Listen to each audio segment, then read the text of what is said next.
Hola a todos, el día de hoy revisaremos el tema abordaje de un paciente con nódulo tiroideo. Antes de iniciar, me gustaría invitarlos a que se suscriban y activen las notificaciones. Apoyen este proyecto. Iniciamos con un caso clínico hipotético. Se trata de una mujer de 43 años, sin antecedentes heredofamiliares de importancia ni personales patológicos de importancia. Acude a valoración médica porque hace aproximadamente 3 meses notó que de manera casual presentó un bulto en la región anterior del cuello, sin acompañarse de alguna sintomatología, sin aumento de tamaño. A la exploración física, el nódulo está bien delimitado, de consistencia blanda, no es doloroso, es desplazable, se localiza en el lóbulo izquierdo de la glándula tiroidea de aproximadamente 1.5 por 2 centímetros de tamaño. De aquí nos surge una pregunta: ¿cómo debe de ser el abordaje diagnóstico en este tipo de pacientes? Nuestro objetivo sería conocer el abordaje que debemos realizar en este tipo de pacientes ante la presencia de un nódulo tiroideo. Para el programa del día de hoy tendremos la definición, factores de riesgo, cuadro clínico, estudios de gabinete, clasificaciones radiográficas, clasificación de Bethesda, seguimiento y conclusiones. Definición. Al nódulo tiroideo se le define como una lesión discreta dentro de la glándula tiroidea, radiográficamente distinta al parénquima tiroideo circundante. Epidemiología. En poblaciones con ingesta suficiente de yodo, la prevalencia de un nódulo tiroideo palpable es aproximadamente en el 5% de las mujeres y en el 1% de los hombres. Si nos vamos a la cantidad de nódulos tiroideos que se detectan incidentalmente por medio de un ultrasonido, puede variar dependiendo de las series de casos de un 19 hasta un 68%. Y el cáncer tiroideo, a partir del hallazgo de estos nódulos tiroideos, se puede presentar de un 7 hasta un 15%, dependiendo de los diferentes factores de riesgo de cada uno de nuestros pacientes. Cabe mencionar que lo más importante para ello es siempre descartar malignidad ante la presencia de un nódulo tiroideo. Solo para puntualizar, los países de América, así como España, tienen suficiente yodo, exceptuando dos, lo que es Nicaragua y Haití. Y hay 2 países reportados con altos niveles de yodo, que sería Colombia y Costa Rica. ¿Y cuáles son los factores de riesgo que nos aumentan el riesgo de malignidad en los pacientes con nódulos tiroideos? Existen varios, entre los que destacan sería la radiación infantil de cabeza y cuello con un OR de 1.6, la presencia de radiación de cuerpo completo para un trasplante de médula ósea, la exposición a radiación con un OR de 1.8, ser hombre con un OR de 1.4, o una edad menor de 20 años o mayor de 70 años con un OR de 1.2 y antecedentes de una historia familiar con cáncer tiroideo, siendo el OR mayormente reportado con un OR de 1.9. Aparte de los factores de riesgo para malignidad que previamente mencionamos, que son muy importantes preguntar a la hora de hacer la historia clínica, a la hora de revisar a nuestros pacientes debemos de buscar datos clínicos que nos aumentan o nos dan la sospecha de malignidad. De estos destacan la parálisis de cuerdas vocales con un OR de 17.9, la presencia de adenopatía cervical con un OR de 7.2, un diámetro mayor a 4 centímetros con un OR de 1.9, que sea un nódulo firme y que la fijación del nódulo esté hacia planos profundos con un OR de 7.8. Hay otros datos clínicos que nos pudieran sugerir malignidad, como problemas a la deglución, ronquera o sensación de cuerpo extraño. ¿Y cuál es el primer paso en el abordaje de un paciente que nos llegue a la consulta con un nódulo tiroideo? Contrario a la creencia popular o a la práctica habitual de que a un paciente con un hallazgo a la exploración de un nódulo tiroideo o un hallazgo en un estudio de imagen, el estudio inicial para estudiar un nódulo tiroideo no es un ultrasonido de tiroides, es hacer pruebas en sangre, niveles de TSH. ¿Por qué? Porque de aquí se desglosa cómo vamos a abordar a cada tipo de pacientes. Una vez que ya tenemos a nuestro paciente con sospecha de nódulo tiroideo y que ya realizamos niveles de TSH, sería clasificarlos en dos grupos. Aquellos pacientes que tienen niveles de TSH baja o aquellos pacientes que tienen niveles de TSH normal o alta. ¿Por qué? Porque si tiene una TSH baja, nos habla que el paciente tiene una hiperfunción. Entonces, el estudio inicial para realizar el abordaje de este tipo de pacientes sería con un gamma-grama tiroideo o una prueba de captación de yodo. Ahorita nos enfocaríamos a este tipo de pacientes y en un momento más continuamos con el abordaje de los pacientes con una TSH normal o alta. ¿Y qué hay en cuanto a la gammagrafía tiroidea? Como ya mencionamos, una de las indicaciones principales es un paciente que tiene un nódulo tiroideo con una TSH disminuida, pero también se puede realizar en aquellos pacientes que tienen sospecha de tejido ectópico tiroideo o aquellos con presencia de bocio retroesternal. Tenemos 3 metabolitos con los cuales podemos hacer un gamma-grama. Tenemos el tecnesio 99, el yodo 131 y el yodo 123. Pero los de elección es el yodo. ¿Por qué? Porque la gammagrafía con tecnesio puede escaparse un pequeño grupo de nódulos que sí tienen displasias y que son captadores de tecnesio. Recordar, cada nódulo se estudia por separado. En la primera imagen tenemos un nódulo hipercaptante que nos hablaría de la sospecha diagnóstico de un adenoma tiroideo.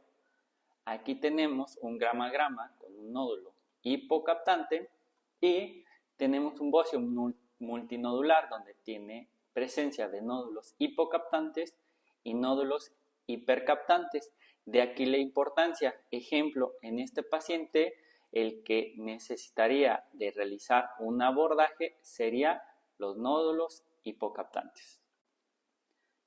Contextualizando lo anterior, tenemos un paciente ya con un nódulo tiroideo con TSH baja que se le realizó una prueba de captación de yodo o un gamma-grama con tecnesio 99.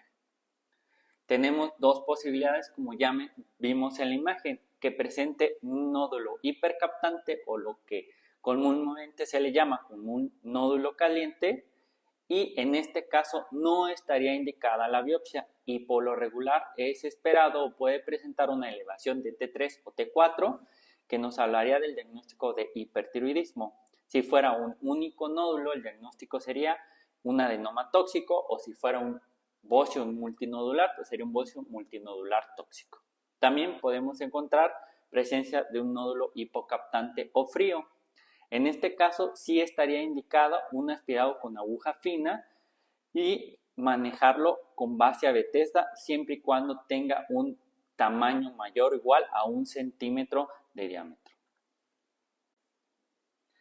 Y continuamos con aquellos pacientes que tienen un nódulo tiroideo, sea por un hallazgo incidental en un estudio de imagen o por la exploración física, y que a la hora de realizar una TSH se encuentren en niveles normales o altos. En este caso, el siguiente paso sería un ultrasonido tiroideo. ¿Por qué es importante la realización de un ultrasonido tiroideo? Como ya mencionamos previamente, la importancia del abordaje o del estudio de un nódulo tiroideo es descartar malignidad. Entonces, el ultrasonido tiroideo nos va a ayudar a hacer una estratificación inicial del riesgo que estos nódulos pueden tener de malignidad y nos va a ayudar a decidir si el paciente se va a mantener solo en vigilancia por medio de ultrasonidos o el paciente es candidato para realizar una biopsia con aspiración con aguja fina. ¿Qué vamos a observar en el ultrasonido tiroideo? Vamos a observar el parénquima de la tiroides, vamos a ver la ubicación del nódulo y la composición, el tamaño en 3 dimensiones, la presencia o no o afectación de ganglios cervicales, la ecogenicidad para ver si es hipoecogénico, isoecogénico o hiperecogénico y pues la vascularidad. Porque el ultrasonido nos puede dar datos que apoyen la sospecha o riesgo de malignidad y aquellos datos que apoyen un riesgo bajo de malignidad. En cuanto a los datos ecosonográficos que nos aportan un dato o un riesgo bajo de malignidad, se encuentran aquellos nódulos hiperecogénicos con respecto al parénquima tiroideo, que quiere decir que son un poco más blancos con respecto a la densidad por ultrasonido de la glándula tiroidea, la presencia de calcificaciones grandes y gruesas, exceptuando aquellos pacientes con cáncer medular de tiroides, la presencia de vascularidad periférica, la semejanza a hojaldre, que vendría siendo este pan con diferentes capas, la apariencia espongiforme, ¿sí? O la sombra en cola de cometa. Igual ahí se agregaría pues la presencia o las características de un nódulo quístico, ¿sí? ¿Qué hay en cuanto a las características ecosonográficas que apoyen o aumenten el riesgo de malignidad? Aquí se encuentran que el nódulo esté hipoecogénico con respecto al parénquima tiroideo, exceptuando los nódulos quísticos con un UR de 5.7, la presencia de microcalcificaciones con un OR de 6.76, la presencia de vascularidad central con un OR de 7.76, la presencia de márgenes irregulares con un OR de 6.12, la ausencia del signo del halo con un OR de 7.14 o la ampliación documentada de un nódulo. ¿Qué quiere decir? El aumento del tamaño. El halo se refiere a la zona oscura que rodea al nódulo tiroideo. Aquí tenemos una imagen donde nos dan diferentes características por ultrasonido y el riesgo de malignidad. Como ya mencionamos, si tiene un aspecto quístico, menos del 1% de riesgo de malignidad, por lo tanto, pues prácticamente es benigno. En cuanto a los nódulos espongiformes o que tengan características parcialmente quísticas, sin otro hallazgo relevante o que nos haga sospechar malignidad, pues el riesgo es muy bajo, menos del 3%. Si tiene características de benignidad como la presencia de hiperecogenicidad con márgenes regulares, como es el caso de estos dos nódulos, o que sean parcialmente quístico con zonas concéntricas sólidas, pues nos dan un riesgo bajo de malignidad con una sospecha del 5 al 10%. Luego encontramos el riesgo intermedio de malignidad, que es del 10 al 20%, que son aquellos nódulos con bordes regulares, pero que están hipoecogénicos o más negritos con respecto al parénquima tiroideo, y aquellos con una alta sospecha de malignidad mayor al 70 al 90%, como aquellos nódulos con microcalcificaciones, aquellos nódulos hipoecogénicos con márgenes irregulares o que no hay margen y no se detecta el margen como tal, aquellos que tienen alguna extensión extratiroidea, aquellos nódulos hipoecogénicos pero que aparte tienen calcificaciones grandes, o aquellos nódulos que tienen márgenes irregulares y que aparte tienen espiculaciones o afectación de nódulos tiroideos, pues ya nos estaría hablando de un alto riesgo de malignidad.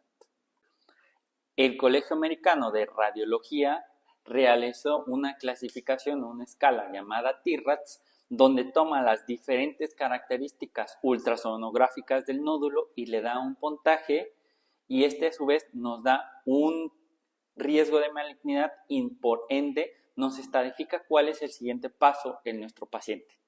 ¿Qué características toma en cuenta? La composición, si es quística o no, si es espongiforme, si es sólido con combinación quística o es completamente sólido, la ecogenicidad, si es anecoico, hipoecogénico o isoecogénico o muy hipoecogénico, la forma, si es más alto que ancho o si es más ancho que alto, los márgenes si son suaves, mal definidos, lobulados o irregulares o tienen extensión extratiroidea, o los focos ecogénicos. La presencia o el artefacto de una cola de cometa, las macrocalcificaciones, las calcificaciones periféricas o las microcalcificaciones. Todas estas características nos dan un puntaje y nos dan una clasificación, clasificándola de menor a mayor puntaje de TIRADS 1, 2, 3, 4 y 5. Esto a su vez nos da un riesgo de malignidad y dependiendo de la clasificación de TIRADS es el siguiente paso a seguir. Muy bien, si tenemos un paciente con clasificación TIRADS 1 o TIRADS 2, pues no necesita aspiración con aguja fina. Solo en caso de tener un TIRADS mayor o igual a 3 es cuando sí puede requerir un abordaje con una aspiración con aguja fina, pero todo depende del tamaño del nódulo. Si es un TIRADS 3 y el nódulo es mayor a 2.5 centímetros, sí requiere aspiración con aguja fina. Si es mayor o igual a 1.5 centímetros, solo vigilancia. En el contexto de un paciente que tenga un nódulo con TIRADS 4, se le indicará una aspiración con aguja fina solo si el nódulo es mayor a 1.5 centímetros y seguimiento si es mayor o igual a 1 centímetro. Y en el caso de un TIRADS 5 que ya tiene alta sospecha de malignidad, el nódulo se le realizará aspiración con aguja fina si es mayor o igual a 1 centímetro de tamaño y vigilancia si es mayor o igual a medio centímetro de tamaño. Solo para contextualizar, paciente con nódulo tiroideo no es igual a tiroidectomía directamente.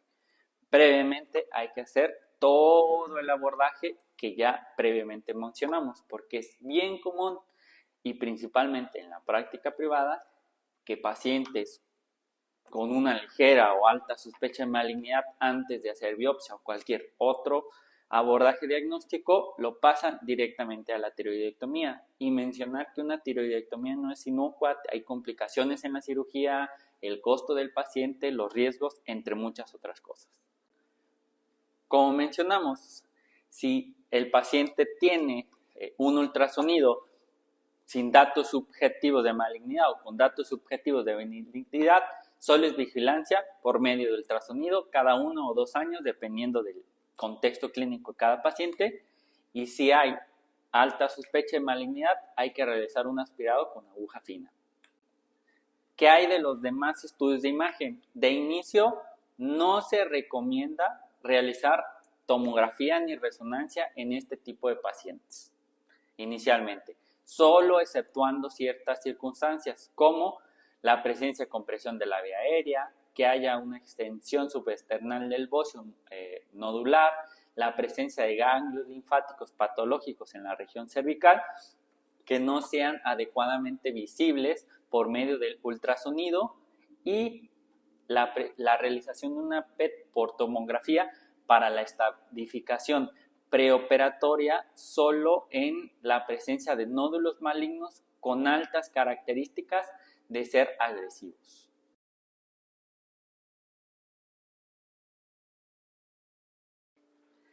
¿Qué hay de la BAF? Como tal, es el procedimiento de elección en la evaluación de los nódulos tiroideos, siempre y cuando esté clínicamente indicado. Recordemos que si hay un paciente con la presencia de un nódulo tiroideo con TSH baja que nos hable de una hiperfunción tiroidea, no está indicada la realización de BAF y no se recomienda para aquellos pacientes con nódulos quísticos y que no cumplen los criterios previamente establecidos para realizar BAF. ¿Y qué es lo que evaluamos a la hora de realizar BAF? Pues hay una clasificación que se llama Bethesda, donde por medio de citología nos da una clasificación que lo clasifica en Bethesda 1 hasta llegar al número 6, y esto nos habla del riesgo, la sospecha de malignidad. Si fuera un Bethesda clase 1, pues es no diagnóstico o insatisfecho. Un Bethesda clase 2 es benigno, un Bethesda clase 3 es atopia de significancia incierta o una lesión folicular de significancia incierta. Un Bethesda clase 4 es una neoplasia folicular o sospecha de neoplasia folicular. Un Bethesda clase 5 es sospecha de malignidad y un Bethesda clase 6 pues, es prácticamente maligno. Dependiendo de la clasificación de Bethesda, es aquel abordaje, procedimiento que vamos a realizar a nuestro paciente. En el caso de un Bethesda clase 1 no diagnóstico o insatisfecho, ¿qué es lo que debemos de hacer? Repetir la BAF. En el caso de un Bethesda clase 2 o benigno, no se le realiza cirugía, solo es seguimiento clínico y por ultrasonido. En el caso de un Bethesda 3, de una lesión folicular de significancia incierta, hay que repetir la BAF y se puede hacer pruebas moleculares en el contexto de que en tu unidad sí se cuentan con pruebas moleculares.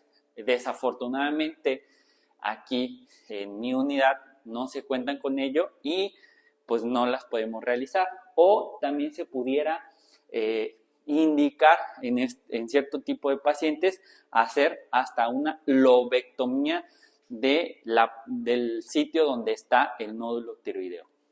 Cuando ya hay un nódulo con una clasificación de Bethesda 4, se pueden hacer pruebas moleculares si están disponibles en la unidad o lobectomía también. Y cuando ya es un Bethesda clase 5 con sospecha o un clase 6 malignidad, pues es tiroidectomía. Para eso es importante también individual al paciente con todo lo que ya realizamos previamente para ver si se hace solo la tiroidectomía o es radical y se llevan también ganglios para su estudio. Como ya mencionamos, el tratamiento depende de las características de nuestro paciente. Si es un paciente con nódulos benignos, simplemente es manejo conservador y vigilancia. Si es un Bethesda 3 o 4, se pueden hacer pruebas moleculares si las tenemos a disponibilidad o si no, lobectomía. Y en el caso de un Bethesda clase 5 o clase 6, tiroidectomía total. ¿Y qué riesgos hay a la hora de realizar tiroidectomía? Está el riesgo de presentar hipocalcemia en un 8.1%, por eso es importante que a la hora de realizar la tiroidectomía tendremos un calcio prequirúrgico, se pueden realizar calcios transquirúrgicos y calcios postquirúrgicos para estar evaluando esto. Cabe mencionar que a veces se pueden presentar hipocalcemias transitorias posterior a estas manipulaciones. Puede haber lesión de los vasos o de la cercanía en un 2.5% de los casos y presentar, obviamente, hacer un procedimiento quirúrgico, hemorragia. ¿Y cómo es el seguimiento en aquellos pacientes que no tuvieron criterios para realización de BAF? Si el paciente tiene un patrón de ecogenicidad alta para sospecha de malignidad, pero no cumple criterios para BAF, se repite, como ya mencionamos, el ultrasonido en 6 a 12 meses. Aquellos pacientes con nódulos con una sospecha baja o intermedia, se puede repetir el ultrasonido en 12 a 24 meses. Aquellos pacientes con nódulos mayores a 1 centímetro, pero muy baja sospecha de malignidad, el ultrasonido se realiza a los 2 años. Y aquellos pacientes con un nódulo menor a 1 centímetro, con muy baja sospecha de malignidad, pues en teoría no requerirían seguimiento a menos que presenten aumento de tamaño, sensación de cuerpo extraño o alguna otra característica agregada que se presente posteriormente en el seguimiento. Muy bien, pues llegamos a las conclusiones. De esto destaco que nódulo tiroideo no es igual a cirugía, ¿sí? Porque es muy importante recordar que estos pacientes, previo a llegar a un procedimiento quirúrgico, debe de realizarse un abordaje completo y adecuado, ¿sí? Y recordar que el principal objetivo del abordaje de un nódulo tiroideo es descartar malignidad, ya que la prevalencia del nódulo tiroideo en la población es muy alta y el porcentaje o riesgo de malignidad de ellos es muy baja comparado con la prevalencia. Los estudios necesarios para el abordaje o descarte de malignidad regularmente son muy accesibles para la mayoría de pacientes y en el ámbito público. Y estudios como resonancia, tomografía y gammagrama solo están indicados en un pequeño grupo de pacientes previamente seleccionados, y el ultrasonido es la piedra angular para el seguimiento de estos pacientes. Aquí les dejo la bibliografía por si les interesa revisarla. No me voy sin antes invitarlos a que apoyen este proyecto en nuestro canal de YouTube. Suscríbanse, denle like y compartan, comenten sus dudas o sugerencias. Muchas gracias.